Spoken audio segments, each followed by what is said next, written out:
এক দিবসীয় ফুটবল প্রতিযোগিতা অনুষ্ঠিত হল শুক্রবার মেমারি ২ নম্বর ব্লকের অন্তর্গত সাতগেছিয়া ১ নম্বর গ্রাম পঞ্চায়েতের বড়বাগান স্কুল মাঠে। এটি বড়বাগান বিটিডিএস ক্লাবের ব্যবস্থাপনায় অনুষ্ঠিত হয়। মোট ১৬টি দল অংশগ্রহণ করে। চূড়ান্ত পর্যায়ে পরস্পর প্রতিদ্বন্দ্বিতা করে কেডিএম একাদশ বনাম বড়বাগান বিটিডিএস একাদশ। চূড়ান্ত পর্যায়ে ফাইনাল খেলায় আলোর অভাবের জন্য টসের মাধ্যমেই খেলার নিষ্পত্তি হয়। বিজয়ী হয় কেডিএম একাদশ বর্ধমান, বিজেতা হয় বড়বাগান বিটিডিএস। বিজয়ী দলের অধিনায়কের হাতে নগদ অর্থ সহ ট্রফি তুলে দেওয়া হয়। পাশাপাশি বিজেতা দলের অধিনায়কের হাতেও নগদ অর্থ এবং ট্রফি দিয়ে পুরস্কৃত করা হয় উদ্যোক্তাদের পক্ষ থেকে।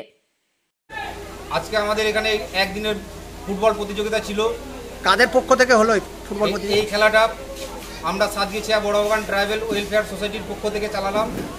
এই খেলাটি আমরা প্রত্যেক জন্মাষ্টমীর দিন হয়, কিন্তু এবছর প্রাকৃতিক দুর্যোগের কারণে আমাদের ডেটটা চেঞ্জ করতে হয়েছে।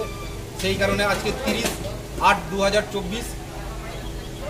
কটা দল অংশগ্রহণ করেছিল এই খেলায়? মোট 16টি দল অংশগ্রহণ করে। আমাদের চূড়ান্ত পর্যায়ে কোন কোন দল প্রতিযোগিতা অংশগ্রহণ করে? আজকের চূড়ান্ত পর্যায়ে খেলায় পরস্পর প্রতিদ্বন্দ্বিতা করলেন কেডিএম একাদশ বর্ধমান আর বিটিডিএস বড়বাগান।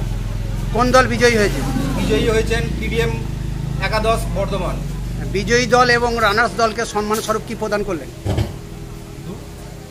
বিজয়ী দলকে একটি চ্যালেঞ্জ ট্রফি সহ নগদ পুরস্কার প্রদান করা হলো এবং বিজিত দলকেও ট্রফি এবং নগদ অর্থ প্রদান করা হলো। মৃত্যুঞ্জয় যশের রিপোর্ট, সংবাদ আজকে নিউজ।